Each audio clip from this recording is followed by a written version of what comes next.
하나님의 동행하심과 하나님의 복주심이 함께하기를 먼저 축복합니다.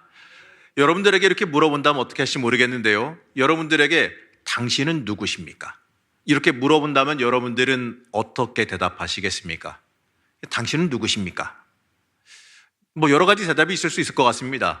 사실 이 내가 누구인지 명확하게 말한다라는 거 가만히 생각해 보면 말이죠. 이 생각보다 쉽지가 않더라고요. 당신이 누구십니까? 물어보게 되면 아니 그런 당연한 걸 물어봅니까? 라고 대답을 하겠지만 막상 대답을 하려고 해보면 명확하게 대답하기가 쉽지 않아요. 우선 이름은 말할 수 있겠고요. 성별도 말할 수 있겠고 나이도 말할 수 있을 겁니다. 그런데 내 정체성을 말해봐라 라고 말한다면 여러 가지 복잡 다양한 생각이 들기 마련입니다. 단순히 내 이름 말하는 걸 넘어서서 내가 어떤 사람인지에 대한 정체성, 이것을 말해야 되기 때문에 그렇지요. 오늘 함께 살펴볼 말씀은 내가 누구인지, 내 정체가 무엇인지에 대해서 명확하게 생각해 볼 수 있게 만들어줍니다. 오늘 말씀을 통해 내 정체성이 무엇인지 여기에 대해서 한번 깊게 묵상해 보시길 바랍니다. 오늘 함께 나눌 말씀, 이게 오늘부터 몇 주간 나눌 말씀은 다니엘서입니다. 다니엘서는 바벨론 포로기의 이야기를 담고 있어요. 이 시기 이스라엘은 나라가 없어졌고 땅도 잃었습니다. 민족도 흩어졌어요. 살기 위해서 다른 문화, 다른 나라의 영향력 아래에서 다른 나라 땅에서 살아가야 했습니다. 그래서 그런지 다니엘서의 메시지는 다른 어떠한 성경보다도 더 단호합니다. 다니엘서의 주제는 한마디로 이렇게 말할 수 있습니다. 하나님의 백성으로서 이 땅에서 살아가면서 살기 위해서 정체성을 희생시키지 말라입니다. 하나님께서 모든 역사와 만물을 주관하시기 때문에 이 모든 것이 하나님의 계획 속에 포함되어져 있다는 것을 인생을 통해 믿으라라고 명령하고 있습니다. 이 다니엘서의 메시지는 우리가 살고 있는 이 현실로부터 도피하지 말라 이렇게 말씀해요. 그리고 현실 속에서 나를 공격하는 악한 것들과 싸우라라고 명령합니다. 오늘 말씀은 유명한 다니엘과 세 친구의 이야기입니다. 이 이야기를 한마디로 정리해 보면 정체성의 문제예요. 이방 세계의 한복판에서 하나님의 백성의 정체성을 지키기 위해서 이 고난과 박해마저도 감수하면서 하나님이 주시는 승리를 경험하는 이 영적인 능력 있는 이야기들입니다. 이 이야기는 하나님 나라를 이뤄가는 모든 성도들에게 다 해당하는 말씀이에요. 우리는 이 이야기를 마치 위인전 읽듯이 읽을 것이 아니라 우리의 현실 속에, 내 삶 속에 적용시킬 수 있어야 됩니다. 하나님의 말씀에 예민하게 반응해서 하나님의 나라를 세우기 위해서 이 땅에서 뛰어들어야 될 사람이 바로 우리들이기 때문에 그렇습니다. 신앙인으로서 스스로 물어봐야 됩니다. 약한 이 세대 속에서 하나님의 사람으로 우리는 온전히 설 수 있겠는가? 다니엘서는 이처럼 이 그리스도인들에게 이 세상 앞에 절대로 무릎 꿇지 말고 살아가라 이렇게 말합니다. 그래서 저는 다니엘서를 이렇게 말하고 싶어요. 이 영적 암흑기 시대를 살아가는 신앙인들에게 세상을 싸워 이긴 신앙 분투기다. 이걸 보고 우리가 따라가야 된다라고 말하고 싶습니다. 다니엘서는 세상 문화에 타협하라고 강요받으며 살아가는 이 땅의 신앙인들에게 다가오는 강력한 영적인 도전입니다. 다니엘서의 이 첫 장 부분은요, 이 어마어마한 재난 한복판에 있는 그리스도인의 운명을 다룹니다. 1절은 이 다니엘과 세 친구가 바벨론으로 유배된 그 역사적인 배경을 말해줍니다. 다니엘서 1장 1절 말씀 함께 보시겠습니다. 유다왕 여호야김이 다스린 지 3년이 되는 해에 바벨론 왕 느부갓네살이 예루살렘에 이르러 성을 에워쌌더니, 자, 2절 말씀에서는 이 심각한 일이 하나님께서 작정하셔서 일어난 일이다 이렇게 말해요. 하나님께서 왜 이렇게 하셨는지 그 이유를 알기 위해서 역사적인 배경을 먼저 봐야겠지요. 유다의 여호야김 왕은 당시 바벨론에 대항할 만한 세력이 이집트였기 때문에 그 이집트를 인간적으로 의지했어요. 하나님을 의지하지 않고 세상 권세, 세상 나라를 의지했습니다. 그 결과 어떻습니까? 그렇게 믿고 의지했던 이집트가 무참히 바벨론 제국에게 전쟁에서 패하게 됩니다. 그래서 유다에 큰 어려움이 다가왔어요. 이 바벨론이 이집트 믿고 까불었던, 이집트 믿고 자신들에 대해서 대적했던 그 여호야김 그 왕을 징벌하러, 괘씸해서 징벌하러 이스라엘을 침공했기 때문에 그렇습니다. 여호야김은 이 위기 상황에서 하나님을 의지하지 않고 세상 권세인 애굽 세력을 의지했기 때문에 큰 어려움을 맞이하게 됩니다. 그래서 성경은 이러한 어려움이 하나님의 허락 아래에서 일어났다 이렇게 말합니다.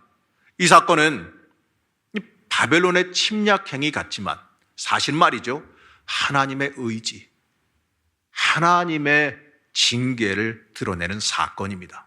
자, 이것은요, 여호야김의 그 악한 통치가 더 이상 유지될 가치가 없다라고 선포한 사건이기도 합니다. 이 당시의 예언자 예레미야에 따르게 되면 말이죠, 여호야김은 악하고 무능한 왕으로서 이 나라의 멸망을 가져온 군주다 이렇게 말합니다. 이 여호야김은 왕궁 건설을 위해 이 백성들을 강제로 동원했고 이 백성들의 희생을 강요했습니다. 그의 선대왕인 요시야, 이 백성들의 칭송을 받고 백성들을 위해서 나라를 다스렸던 그 요시야 왕과는 달리 이 가난한 자들과 연약한 자들을 위한 공의와 정의를 거부했습니다. 이 탐욕과 무죄한 피를 흘리는 악한 정치를 행했습니다. 이 모습을 이사야서는 이렇게 다루고 있는데 이사야서 30장 13절에서 14절 말씀을 보면 이렇게 말씀합니다. 이 죄악인 너희에게 마치 무너지려고 터진 담이 불쑥 나와 순식간에 무너짐 같게 되리라 하셨은즉 그가 이 나라를 무너뜨리시되 토기장이가 그릇을 깨트림 같이 아낌없이 부수시리니 그 조각 중에서 아궁이에서 불을 붙이거나 물 웅덩이에서 물을 뜰 것도 얻지 못하리라. 이랬기 때문에 하나님께서는 여호야김이 왕으로 있을 때에 이 바벨론의 침략이 일어나게 하셔서 그들을 깨닫게 하기를 원하셨습니다. 바벨론의 침략은요, 한 번에 끝난 게 아닙니다. 1차 침략과 2차 침략으로 이어지게 돼요. 1차 침략 이후에 물론 많은 상황이 기울어져 갔지만 1차 침략 이후에 그들이 하나님 앞에 철저히 엎드리고 회개했다면 모르겠습니다. 2차 침략이 일어나지 않을 수도 있지 않았을까요? 그 이후에 왜 그러냐면 유다가 완전 멸망할 때까지 무려 20년이라는 세월이 주어졌기 때문에 그렇습니다. 그 20년이라는 세월이 더 걸렸지만 이들은 이미 돌이키기 어려운 상태였다는 거죠. 바벨론이 주전 605년에 왕을 생포하고 성전의 거룩한 기구들을 약탈해 갔습니다. 여러분, 이 역사적인 사실에서 우리가 뭘 봐야 될까요? 하나님을 온전히 의지하지 못하고 인간적인 방법으로 해결책을 찾았던 것들의 그러한 사람들의 결말이라는 거예요. 하나님의 사람은 하나님의 방법으로 하나님을 온전히 의지해야 됩니다. 여러분, 그게 생명이에요. 그런데 왕을 생포하고 성전기구를 약탈한 것 외에 또 다른 약탈물이 있었는데 바로 왕족과 귀족, 곧 흠이 없고 똑똑한 사람들, 한마디로 엘리트들을 잡아갔다 그래요. 느부갓네살 왕이 환관장 야스무나스에게 이스라엘 자손 중에 왕족과 귀족 몇 사람, 흠이 없고 용모가 아름다우며 모든 지혜를 통찰하고 지식에 통달하며 학문에 익숙하여 왕궁에 설만한 소년을 포로로 잡아오라 이렇게 지시했기 때문에 그렇습니다. 당시 바벨론 제국은 다인종이 살아가는 복합적인 국가였습니다. 그래서 이 식민지의 엘리트들을 양성해서 그 식민지를 통치하는 데 활용했습니다. 그렇기 때문에 이 사로잡아온 유다 포로들을 특별하게 대우하고 교육시켰어요. 그들이 완전히 바벨론 왕의 신복이 되어서 그의 자문관이 되기까지 그들을 양성하고 가르쳤습니다. 6절은 그렇게 잡혀온 유다 포로 4명을 소개합니다. 다니엘과 하나냐와 미사엘과 아사라였습니다. 바벨론의 환관장은요, 그들의 하나님과 관련된 그 이름을, 유대식 그 이름을 갖다가 바벨론식 이름으로 바꿔버립니다. 하나님을 향한 열정과 충성을 표현하는 그 이름들을 이 바벨론 신을 섬긴 의지를 드러내는 바벨론식 이름으로 바꿔버렸어요. 화면 보시면서 보면 이렇습니다. 이 미사엘은 누가 하나님과 같은가?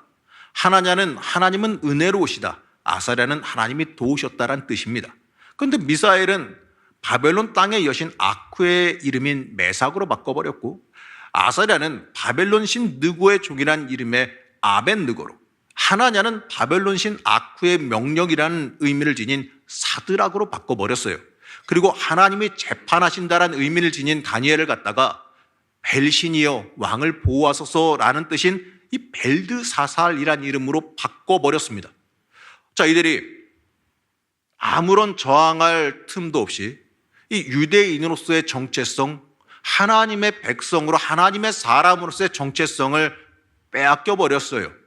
또 갈대아인들의 학문과 언어를 습득하고 이 바벨론 제국의 무력 정치에 스스로 적응해 가면서 서서히 바벨론화 되어가게, 바벨론 사람이 되어가게 그들을 만들어가고 있었습니다. 나도 모르는 사이에 이제 바벨론 사람이 되고 있는 거예요. 이들은 이 바벨론 왕을 위해 충성스러운 신하로 변화되어져 가는 이러한 과정에서 하나님의 백성으로 살아가는 것이 가로막혀버리는 영적인 위기를 경험하게 됩니다. 이제 이들에게 이러한 질문이 던져집니다. 자, 이제 어떻게 살 거냐? 누구의 신하로 살 것이냐? 어느 나라의 백성으로 살 것이냐? 이 흐름대로 그냥 흘러가는 대로 그냥 살다 보면 나도 모르게 바벨론 사람 벨드사살, 메삭, 사드락, 아벳느고가 되어버리고 말아요. 바벨론 사람으로 살 것이냐? 아니면 온 세계 만물의 주인이신 하나님의 사람으로 남을 것이냐? 하나님의 사람으로 남기를 원한다면 그러면 이 포로로 있는 이 상황 속에서 방법이 무엇이냐? 어떻게 보게 되면 이 땅을 살아가는 우리의 모습이 바로 이러한 모습 아닐까요? 세상은 끊임없이 우리를 유혹합니다. 우리를 끊임없이 넘어뜨리려고 그래요. 그 속에 나도 모르게 흘러가고 끌려가고 있어요. 여러분 잊지 마십시오. 아무것도 안 하고 가만히 있으면 나도 모르게 끌려가요. 약한 것들은 우리를 늘 끌어당기려고 하고 있습니다. 내가 가만히 있는다고 그 자리에 머물러 있을 수 있는 게 아닙니다. 영적으로 계속해서 전진하려고 하나님의 사람으로 계속해서 살아가려고 우리가 싸우고 노력하지 않으면 나도 모르는 사이에 가만히 있었을 뿐인데도 악한 것들에 끌려가고 흘러가서 세상적으로 흘러 들어갈 수밖에 없다는 걸 우리가 잊지 말아야 됩니다. 우리가 이러한 위기 속에 살아가고 있어요. 이 정신 놓고 있으면 아차하는 순간에 이 세상이 원하는 방향으로 내가 떠밀려가고 말아요. 세상은 지금도 우리를 세차게 끌어당기고 밀어붙이고 있습니다. 지금도 고민하고 번민하는 사이에 이 세상이 원하는 방향으로 끌려가고 있다는 거예요. 이제 이어지는 내용은요, 그러한 상황 속에서 거룩한 결단을 보여줍니다. 이 다니엘은요, 같이 끌려온 세 친구와 함께 바벨론 왕의 음식으로 자신을 더럽히지 않으려고 하는 위대한 결단을 하게 됩니다. 8절 말씀인데 8절 말씀 보시면 이렇습니다. 함께 합독하시겠습니다. 다니엘은 뜻을 정하여 왕의 음식과 그가 마시는 포도주로 자기를 더럽히지 아니하리라 하고 자기를 더럽히지 아니하도록 환관장에게 구하니. 저희들은 이러한 결단 앞에 놓여 있습니다. 세계를 지배하고 있는 그 바벨론 제국의 영화를 바라고 거기에 빌붙어 살 것이냐, 아니면 지금 당장은 나를 버리신 것 같고 나를 안 도와주시는 것 같고 아무런 행동도 안 하시는 것 같지만 모든 만물의 주인이신 하나님을 그래도 온전히 섬기고 하나님의 사람으로 살 것이냐. 이들은 자신의 미래가 결정될 이 순간에 하나님을 위한 삶을 살기로 결단합니다. 바벨론 사람으로 살지 않기로 자신의 정체성을 지키기로 결단합니다. 이 상황에 따라 변하는 신앙이 아니라 이 본질과 진리를 붙잡고 끝까지 신실하기로 결단합니다. 다니엘과 세 친구는요, 이 험악한 세상 속에서 하나님의 일꾼으로 살기를 결단한 겁니다. 이 주어진 화려한 음식이 이 바벨론의 사람으로 살아가자라고 하는 바벨론 제국의 유혹이자 초청인 거 너무나도 잘 알았습니다. 그래서 그들은 왕이 주는 그 특별한 음식을 거부하고 환관장에게 알립니다. 합리적인 대안을 제시하면서 왕이 지정한 음식을 먹으라라는 그 명령에 불복종하겠다고 말해요. 그들은요, 왕의 음식을 거부함으로 인하여서 이 자신들이 바벨론 사람처럼 나도 모르게 끌려가려고 하는 것을 멈추려고 듭니다. 바벨론 왕의 음식으로 산다는 건 바벨론의 힘으로 살겠다라는 것, 바벨론에 저항하지 않겠다라는 것이거든요. 거기다가 왕의 음식을 거절한다는 것. 그래서 그건요, 저항이나 어떤 도전으로 받아들일 수도 있는 위험한 일입니다. 더구나 이 왕궁에서 제공되는 음식을 먹는 건 이 바벨론의 신들과 관계를 형성하는 행위이자 이 종교 의식과도 관련된 일이었습니다. 이 다니엘과 세 친구가 왕의 진미와 포도주를 거부한 것, 바벨론의 신들과 관계 맺기를 거부한 행동이기 때문에 더욱 위험했습니다. 그 위험한 모험이에요. 이들이 자신들을 정결하게 하기 위해서 이 음식을 거부했다 성경은 이렇게 말합니다. 바벨론 왕의 식사는 레위기 11장에 금지하는 음식이 포함됐을 가능성이 많아요. 바벨론 신들에게 바쳐질 음식일 수도 있습니다. 그럼 여기서 더럽혀진다. 이 더럽혀진다라는 게 무엇을 뜻할까요? 하나님 잊어버리고 이방 신에게 충성을 맹세하는 행위가 더럽혀짐이었습니다. 이렇게 되면 하나님의 백성으로서의 정체성을 상실해 버립니다. 그렇기 때문에 이 바벨론 왕의 음식은 이 영적인 순결성을 더럽히는 부정한 음식이 되어 버립니다. 이걸 거부하겠다는 이 결단, 이거는요 바벨론의 종교와 문화에 빠져들지 않겠다라고 결단하는 겁니다. 이들은 바벨론 왕이 제공하는 좋은 음식과 재물이 아니라 하나님의 도우심을 기대하며 자기 자신을 정결하게 만들었어요. 여러분, 이 그리스도인들은요 이들처럼 세상 흘러가는 대로 흘러가면 안 됩니다. 우리는 세상 속에서 하나님의 사람으로서의 정체성을 찾아야 됩니다. 하나님의 사람은 하나님의 사람으로서의 인생의 주체성을 가져야 돼요. 이 결심은요 스스로 세상에서 자신을 구별하는 행위입니다. 세상 사람과 나를 구별하는 거룩한 선포입니다. 물론 이게 위험해 보일 수도 있어요. 내 삶을 어렵게 만들어 보일 수도 있습니다. 세상 사람 다 그렇게 살아가는데 너만 유별나다, 이러한 이야기를 들을 수도 있어요. 세상 흘러간 대로 살면 편안하게 자신의 유익을 구하며 살 수도 있긴 합니다. 하지만 하나님의 사람으로 바로 서려고 그러면 오히려 세상적으로는 불편할 수도 손해볼 수도 있습니다. 하지만 그래도 하나님의 사람으로 살겠다라고 하는 이 선포는 여러분 잊지 마십시오. 거룩한 선포이고 세상에서 하나님의 사람으로 나를 스스로 거룩하게 구별하는 고백이라는 사실을 잊지 말아야 됩니다. 여러분, 하나님께서 책임지실 것을 믿고 또는 심지어 책임지시지 않을지라도 내가 하나님의 사람으로 바로 서기 위해 나 자신을 구별하는 거룩한 삶을 살아가게 되면 그 일은요 하나님께서 주시는 거룩한 영적인 성공을 우리에게 가져오게 된다는 사실을 잊지 마시기 바랍니다. 여러분, 영적인 정체성, 우리는 이 영적인 정체성을 올바로 가져야 됩니다. 자, 그러면요 이 다니엘과 세 친구가 행한 이 모험이 어떠한 결과를 가져왔을까요? 자, 15절 말씀 함께 보시겠습니다. 다니엘서 1장 15절 말씀입니다. 열흘 후에 그들의 얼굴이 더욱 아름답고 살이 더욱 윤택하여 왕의 음식을 먹는 다른 소년들보다 더 좋아 보인지라. 여러분, 하나님께 집중하는 그 기간 동안 오히려 하나님의 영이 더 충만하여져서 더 빛나게 되어지고 다른 사람보다 더 뛰어나게 하나님이 만들어 주셨습니다. 그 결과 그들은 정결하게 자기 자신을 온전하게 지킬 수 있게 됩니다. 모험이었습니다. 하지만 그 믿음의 결과로 영적인 정체성을 찾기 위한 몸부림이 그들을 오히려 거룩하게 구별하게 안전하게 만들어준 거예요. 이 다니엘과 세 친구의 그 작고 거룩한 이 불순종은 결국 그들이 하나님의 자녀라고 하는 자신의 정체성을 지키게 만들어줬습니다. 17절에서 20절 말씀은 하나님의 자녀로서 정체성을 지키기 위해 애쓴 사람들을 하나님께서 어떻게 복 주셨는지를 자세하게 말해줍니다. 17절에서 20절 말씀 보시겠습니다. 하나님이 이 네 소년에게 학문을 주시고 모든 서적을 깨닫게 하시고 지혜를 주셨으니 다니엘은 또 모든 환상과 꿈을 깨달아 알더라. 왕이 말한 대로 그들을 불러들일 기한이 찼으므로 환관장이 그들을 느부갓네살 앞으로 데리고 가니 왕이 그들과 말하여 보매 무리 중에 다니엘과 하나냐와 미사엘과 아사랴 같은 자가 없으므로 그들을 왕 앞에 서게 하고 왕이 그들에게 모든 일을 묻는 중에 지혜와 총명이 온 나라 박수와 술객보다 10배나 나온 줄 아니라.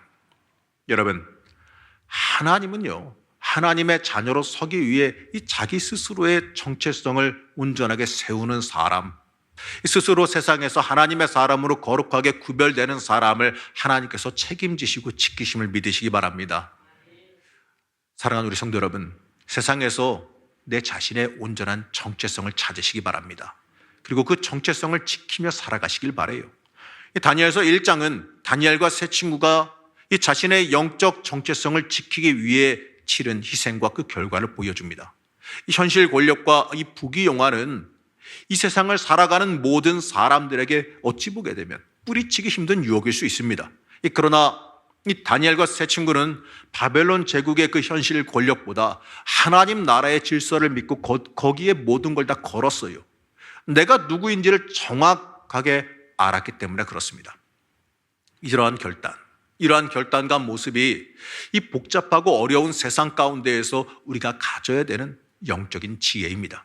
바벨론 제국은 하나님 자녀들의 그 이름을 이방신과 문화와 관계된 이름으로 바꿔서 그들의 정체성을 바꿔버리고 박탈시키려고 그래요.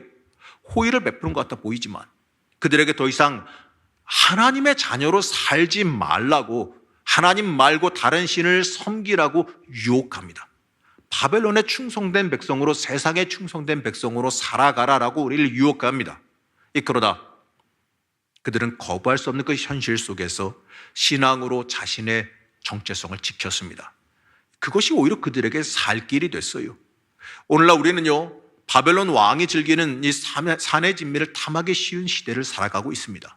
우리는 신앙인의 정체성을 흐리게 만드는 유혹과 위협을 어떻게 대응할지 생각하며 살아갈 수 있어야 됩니다. 가장 중요한 건 우리가 하나님의 자녀라는 그 정체성을 올바로 선언하는 일입니다. 여러분이 누구시냐라고 물어본다면 여러 가지 대답을 할 수 있겠지만 가장 첫 번째 해야 될 대답은 이건 것 같습니다. 나는 하나님의 자녀입니다. 우리가 이렇게 고백해야 될 줄로 믿습니다. 여러분에게 한번 묻고 싶습니다. 여러분은 하나님께 속한 하나님의 자녀 맞으십니까? 그러면 내 인생에서 일어나면 안 되는 일이 뭘까요? 여러분, 나는 누굽니까? 다니엘은 우리의 정체성을 물어봅니다. 하나님은 오늘 이 순간에도 우리에게 너는 누구냐라고 물어보십니다. 너는 누구냐? 하나님의 사람으로 서 있느냐? 복잡하고 어려운 세상 물결 속에서 다니엘과 같은 하나님의 사람으로 서 있을 수 있겠느냐? 사랑하는 성도 여러분, 어떠한 환경에도 흔들리지 않는 영적인 정체성을 바르게 세워 살아가시길 바랍니다. 어느 시대군 간에 이 순결한 성도들은 바벨론 제국의 존재를 지금 삶에도 만나게 돼 있어요. 요한계시록에는 로마 제국을 바벨론 제국이라고 부르면서 세상 권력과 제국을 뜻하는 상징으로 사용합니다. 그래서 이렇게 명령해요. 요한계시록 18장 4절 말씀을 보게 되면 이렇게 말씀합니다. 또 내가 들으니 하늘로부터 다른 음성이 나서 이르되 내 백성아 거기서 나와 그의 죄에 참여하지 말고 그가 받을 재앙들을 받지 말라. 여러분, 이걸 바꿔 말하면 저는 이렇게 말할 수 있을 것 같아요. 좀 의역해 말해보면 이렇습니다. 내 백성아 바벨론에서 나와라. 음녀 바벨론에서 나와라. 우리가 살고 있는 이 세상은요, 인간적인 욕망에 충실하게 살라라고 지금도 우리에게 강요하고 있는 이 바벨론 제국과 같습니다. 이 세상에서 하나님의 사람으로서의 영적인 긴장감을 갖고 살 수 있어야 됩니다. 이 마음에 하나님 나라에 대한 소망이 가득한 사람은 이 세상을 이 거룩하게 구별되어야 하는 것으로 철저히 인식합니다. 우리는 이 다니엘과 세 친구의 그 모범을 따라 분별할 수 있는 영적인 충만함이 있기를 소망해야 됩니다. 여러분, 이 땅 살아가면서 뱀처럼 지혜롭고 비둘기처럼 순결하게 살 수 있어야 됩니다. 예수님께서는 이 제자들이 이 세상을 떠나 완전히 결발하는 것이 아니라 이 세상 한복판에서 진리로 거룩하게 구별되어 살아가기를 원하셨어요. 이 죄 많은 이 세상에서 구별되어 살아가기를 원하셨습니다. 우리의 마음을 하나님의 나라로 온전하게 옮기시길 축복합니다. 그럴 때에 우리의 인생에 하나님께서 주시는 영적인 박진감 넘치는 신앙인의 삶이 되어질 줄로 믿습니다. 세상을 이기는 강력한 믿음을 가지시길 축복합니다. 여러분, 하나님이 주관하시는 인생 살아가세요. 하나님이 직접 경영하시는 인생 살아가시길 바랍니다. 예수가 생명되어 살아가시길 축복합니다. 여러분, 구원받은 사람으로서 합당한 삶을 살아가시길 바랍니다. 여러분, 내 인생은 복음이 지배할 줄 알아야 됩니다. 우리의 인생의 목적은 주를 위한 삶으로, 우리의 인생의 목적이 주를 위한 삶이 되도록 바꿔가야 돼요. 그것이 이 시대를 살아가는 우리에게 하나님께서 바라시는 삶이고 우리가 세움받는 일이기 때문에 그렇습니다. 여러분, 우리는 이 고백으로 이 땅에서 영적인 승리를 쟁취하며 살아갈 수 있어야 됩니다. 우리가 그렇게 살아갈 때에 하나님께서 주시는 평안과 복도 누리게 될 겁니다. 다니엘과 세 친구가 오늘 말씀에도 보게 되면 하나님의 사람으로 서기 위해서 스스로를 정결하게 세우고 하나님의 사람으로 굳게 서기 위하여서 애쓰고 노력할 때 하나님께서 역사하여 주시고 그걸 통하여서 그들에게 더 큰 복을 허락하여 주시고 어려운 가운데서도 지키시고 세우셨던 것을 보게 됩니다. 여러분, 하나님의 사람으로 거룩하게 구별되면 하나님께서 여러분의 인생 절대로 손해나게 하지 않으세요. 인간적인 생각으로는 손해보는 것 같이 생각할 수도 있습니다. 당장 인간적인 계산으로는 손해보는 게 될 수도 있습니다. 하지만 장담하건대 길게 두고 보십시오. 하나님의 사람으로 구별되어지고 하나님의 사람으로 바르게 서게 되어지면 하나님께서 그 인생 결국에는 복되게 책임지시고 세우심을 잊지 마시기 바랍니다. 이번 주간도 이 말씀 기억하시면서 하나님의 사람으로 굳게 서는 주의 자녀 되시기를 시간 간절히 축복합니다.